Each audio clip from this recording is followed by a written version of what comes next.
ఈ నెల 24వ తేదీన మహారాష్ట్రలో జరగనున్న బీఆర్ఎస్ బహిరంగ సభకు అక్కడి పోలీసులు అనుమతిని నిరాకరించారు.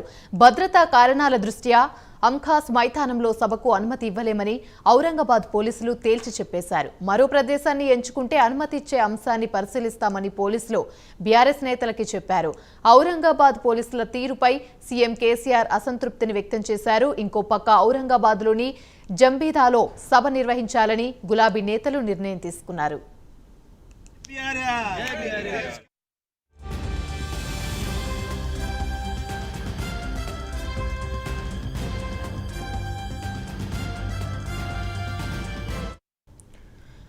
రైట్, ఇక ఇదే అంశానికి సంబంధించి మరిన్ని వివరాలు మా ప్రతినిధి చందు అందిస్తారు.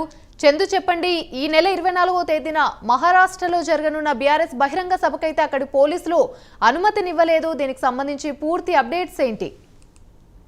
యామిని, ఈ నెల 24వ తేదీన మహారాష్ట్రలోని ఔరంగాబాద్ లో బీఆర్ఎస్ భారీ బహిరంగ సభ నిర్వహించబోతుంది. ఇప్పటికే అటు నాందేడ్ అదేవిధంగా ఖాందార్ లోహలో రెండు సభలను కూడా నిర్వహించింది. విజయవంతం కావడంతో మూడో సభను ఔరంగాబాద్ వేదికగా నిర్వహించాలని అక్కడ ఏర్పాట్లను కూడా ఎమ్మెల్యేలు పర్యవేక్షిస్తున్నారు. ముఖ్యంగా ఈ నేపథ్యంలో భద్రతా కారణాల దృష్ట్యా అంకాస్ మైదానంలో సభకు అనుమతి ఇవ్వలేమని ఔరంగాబాద్ పోలీసులు చెప్పారు. ఈ సమావేశాన్ని మరో చోట పెట్టుకోవాలని కూడా చెప్పారు.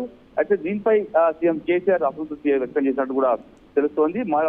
అదే రోజున వేరే చోట సభకు ఇప్పటికే బీఆర్ఎస్ పార్టీ నేతలు ఏర్పాట్లు చేస్తున్నారు. ముఖ్యంగా మహారాష్ట్రలోనే సంభాజీ నగర్ లో ఉన్నటువంటి జిల్లా కేంద్రంలో గల జబిందా మైదానంలో అదే రోజు సభకు ఏర్పాట్లు చేస్తున్నారు. సభకు సంబంధించినటువంటి ఏర్పాట్లు కూడా ప్రారంభమై ముఖ్యంగా ఆర్మూర్ ఎమ్మెల్యే జీవన్ రెడ్డి, అదేవిధంగా Bodhan MLA Shakeel, MP B V Patil అక్కడే ఉండి ఈ సభకు సంబంధించినటువంటి కార్యక్రమాలను కూడా ఏర్పాట్లను చూస్తున్నారు. ముఖ్యంగా మొత్తం మైదానాన్ని కూడా పరిశీలించారు. అయితే ఇప్పటికే ఇలాంటి సభకు వచ్చే వాళ్ళకి ఎలాంటి ఇబ్బందులు లేకుండా కూడా ఏర్పాట్లు చేస్తున్నారు. ఎందుకంటే ఒకవైపు ఎండలు బాగా కొడుతున్న నేపథ్యంలో ఖచ్చితంగా వచ్చే వాళ్ళందరికీ కూడా ఏర్పాట్లు బాగా ఉండాలని సీఎం కేసీఆర్ ఆదేశాలు ఇచ్చిన నేపథ్యంలో ఏర్పాట్లన్నీ వాళ్ళు చూస్తున్నారు. ముఖ్యంగా వివిధ నియోజకవర్గాలకు వచ్చే వరకు పార్కింగ్ స్థలాలు ఏర్పాటు చేస్తున్నారు. అదేవిధంగా మొత్తం వచ్చే వరకు ఆత్మీయ స్వాగతం పలకడానికి కూడా మొత్తం డెకరేషన్ కూడా పెద్ద ఎత్తున చేయాలని కూడా సీఎం కేసీఆర్ ఆదేశాలిచ్చారు. మనం ఔరంగాబాద్ జిల్లా చరిత్రలోనే అతిపెద్ద సభగా ఏర్పాటు నిర్వహించాలని కూడా బీఆర్ఎస్ పార్టీ భావిస్తోంది. ఇప్పటికే తెలంగాణ ప్రభుత్వం అమలు చేసినటువంటి 450 పథకాలు ఏవైతున్నాయో వాటన్నిటి కూడా ప్రచార రథాల ద్వారా ఇప్పటికీ ఔరంగాబాద్ జిల్లా మొత్తం ప్రచార రథాలను ఎల్సిడి స్కీమ్ల ద్వారా ప్రజలకు వివరించే ప్రయత్నం చేస్తున్నారు. ఎందుకంటే పెద్ద ఎత్తున ఈ జనాలను తీసుకురావాలని కూడా ఇప్పటికే టార్గెట్ పెట్టిన నేపథ్యం దాదాపు 1,40,000 మందిని ఈ సభకు తీసుకురావాలని కూడా భావిస్తున్నారు. ఈ నేపథ్యంలోనే ఖచ్చితంగా సభను విజయవంతం చేసి వచ్చే జడ్పీ ఎన్నికల్లో ఖచ్చితంగా బీఆర్ఎస్ పార్టీ విజయాలు దంకా మోగించాలని కూడా భావిస్తున్న నేపథ్యంలో ఈ సభను